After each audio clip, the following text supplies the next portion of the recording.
enough nonsense in your life? Need a little more? Well, get ready, because these two have it in spades.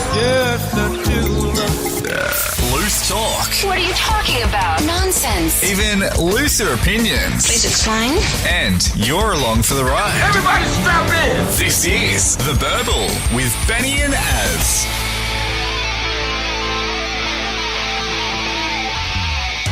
Hello, friends. Welcome along to The Burble. It's our second episode. My name is Benny. My name is Az. And listen, Az, right off the top of the bat for this podcast, I'm very concerned. Now, I tried to, like a lot of people, just think this whole global warming thing was just a pretend thing. Like it didn't happen. Fake news. I just wanted to believe like that. I wanted to be like an ostrich that sticks its head in the sand when it's afraid. And you wanted to be a drunk ostrich as well, because, you know, beer. We love beer. Well, you're not going to be a drunk ostrich if it's going to be a global warming thing. There probably won't even be ostriches anymore. Well, as long as there's beer, we'll be okay. We can drink away our sorrows about the loss of the ostrich. Because we're Australian males, I felt that this is the thing that we had to talk about first and foremost. As scientists have looked at the impact climate change has on barley, which is a vital component for making a brew. Absolutely. And they're coming up with a grim predictor that there's going to be a global beer shortage. Now, what?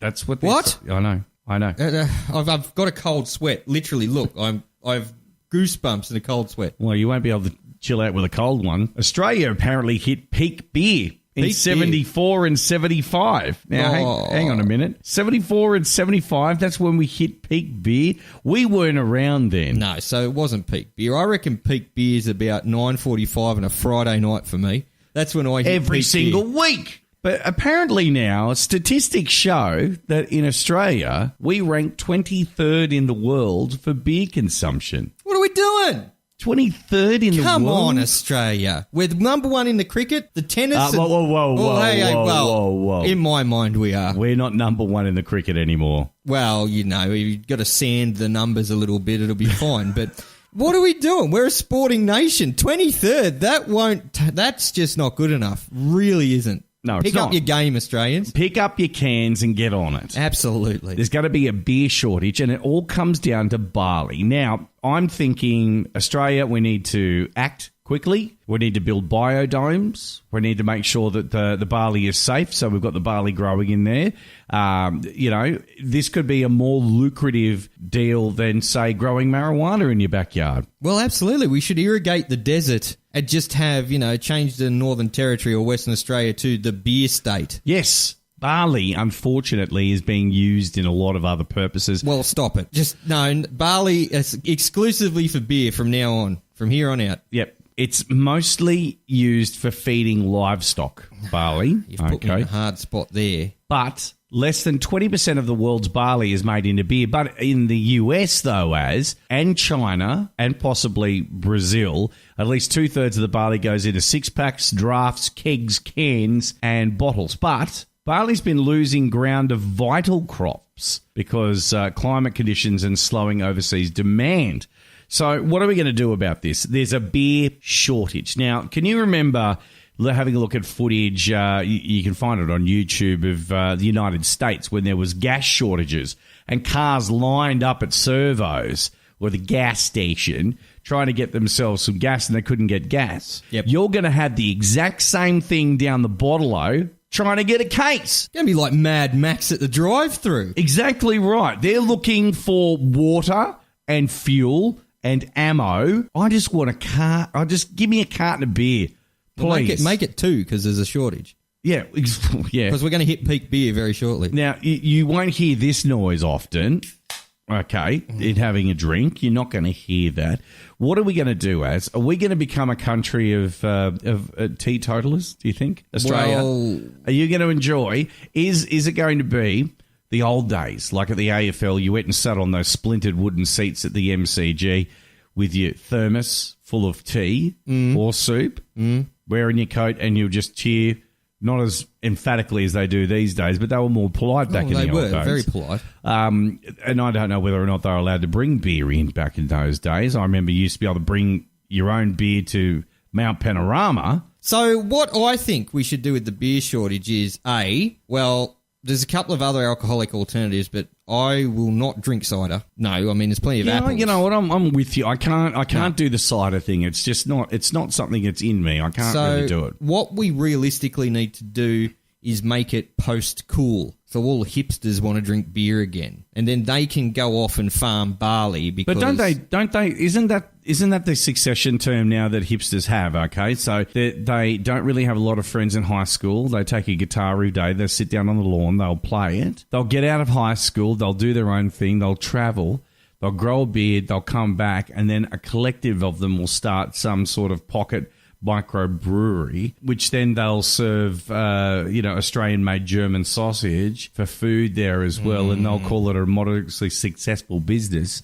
And in their little communities, they'll be on the front page of the paper, and then it'll last about 4 or 5 years before those guys have a fight in between them because someone rooted their other missus. Yeah, well, see, we need to get that out of... Like I said that, like I know that's happened, and I know it has. Well, and if that's happened to you, I'm really, really sorry, but she didn't deserve you, mate. And, she wasn't cool anymore, so hey. But we need to get the hipsters out of the microbreweries and into the micro farms. Like, it's not cool. Listen, it's not cool to brew your own beer anymore. It's cool to grow your own barley. And, No, it's vital that they grow their own barley. Stop growing the beards. Start growing the barley. No, grow the barley in your beard or in your man bun. Yeah, look. Now you're making me jag off there. I've got to say that the man bun is a solar panel for being a loser. That's how they power themselves. I'm not going to eat that. Oh, I don't have my camera. I don't have my 1968 portable record player just to set up at the park and just play it so people come and talk to me.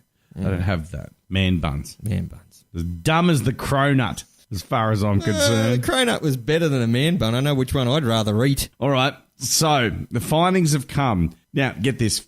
This has gone all the way to the United Nations. They've described consequences for dangerous levels of climate change, which includes worsening food and water shortages, heat waves, sea level rise, and, of course, disease. Now, Scott Morrison, the brand new Prime Minister of Australia, on the serious side of this whole climate change thing, his early response to the report that was to promise that Australia would not be spending any money on climate change conferences and, quote, all that nonsense. That comes from news.com. Yeah, well, he's not getting my vote. .au. Now, hang on a minute. He's saying, well, he was never getting your vote anyway. Well, that's true. He's a Liberal Prime Minister. Well, he won't be around long enough to get his vote. What is it with that party?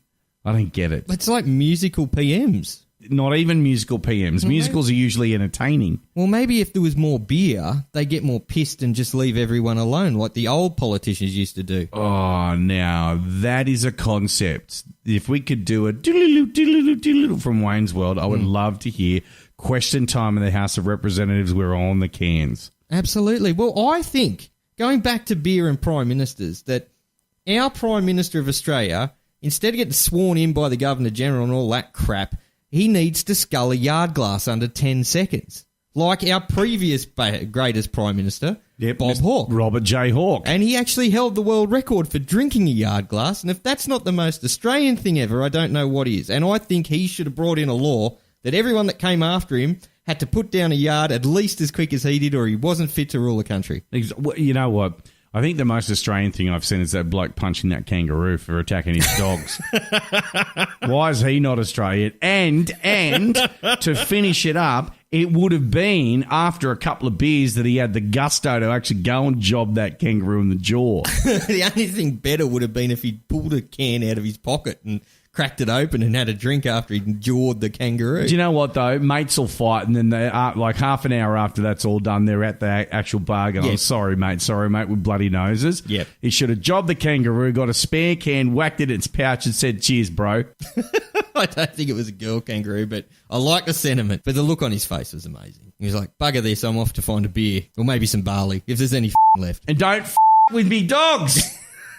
Loose talk, even looser opinions. The Burble. As you were recently in the UK, I know you were very excited about it. You talked in non-stop about going back to the UK, we're doing this and doing that. Did you go to the exotic zoo in Telford, Shropshire, at any point when you were over there? Now, if you call that little local pub I found in Whitechapel a zoo, then that was about the closest I got to some animals. What was it called? Was it called the Slug and Lettuce? It was. There's a ton of slug and lettuces everywhere in England. There was the Cock and Bull. The Cock and Bull. Ball and Chain. There was a lot. There was. Why do they have to have a pub that's like the something and something? I think it's just tradition now. Right. Because then you get the best pub name ever. You know, we go, oh, we're going down the Rissole or the RSL or the Leagues Club. How But boring over is in that? England, it's like we're going down the Plastered Bastard. Yeah, or we're going down to the Ball or the Cock. Coming down to Cock for a couple of cold ones. Well, they don't really have cold ones there, but coming down to Cock for a couple of lukewarm beers. Sounds like you're describing a pub in Siberia. I know. Yeah, It's Eskimos will come running for that. Anyway, theatre of the mind. You get what I'm saying?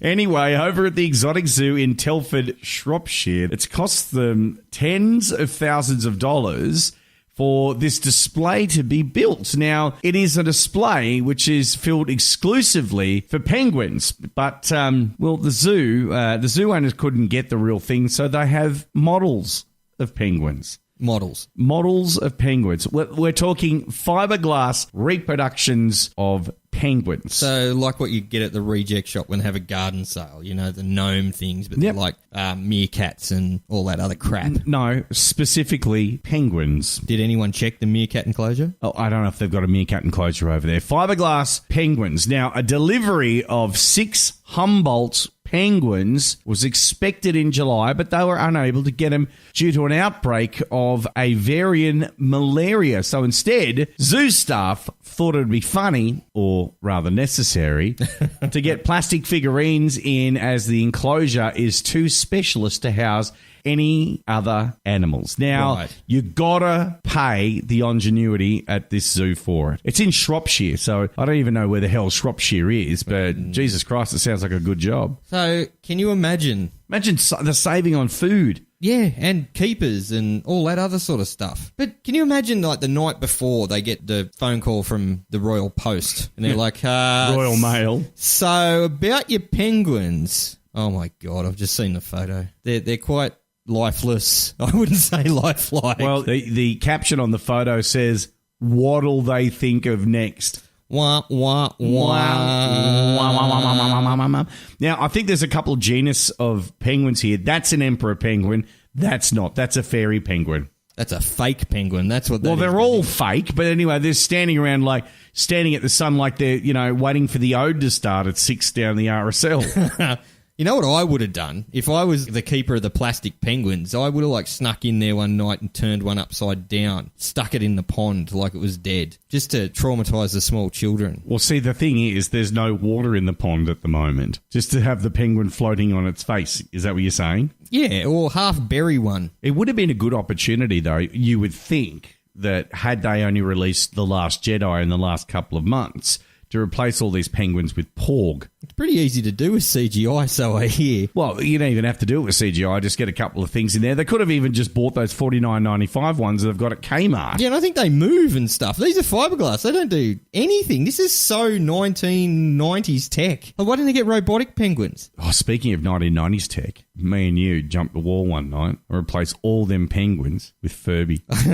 And then teach them swear words. Have you seen the video, just moving off the fake penguins for a second, have you seen the video on YouTube where a guy bought a Furby, I think it was, for his kids and got so sick of it because it just kept talking all the time, gibberish and bullshit? Yes. He set it on fire and filmed it talking to its last. I think he gave it the big old soak in some unleaded and just sat there and made it talk and stuff, and he just set it on fire. Was it like, help me, when it was dying? Because they have got a soul, but it's evil and Well, cold. I wouldn't like to have been his child because he would have just hated that parent. But get this, you have an original Furby in the box. That thing's worth tons. Well, we've got a Furby baby in the shed, me and my partner. It's Hang on in a minute. its box. Wait.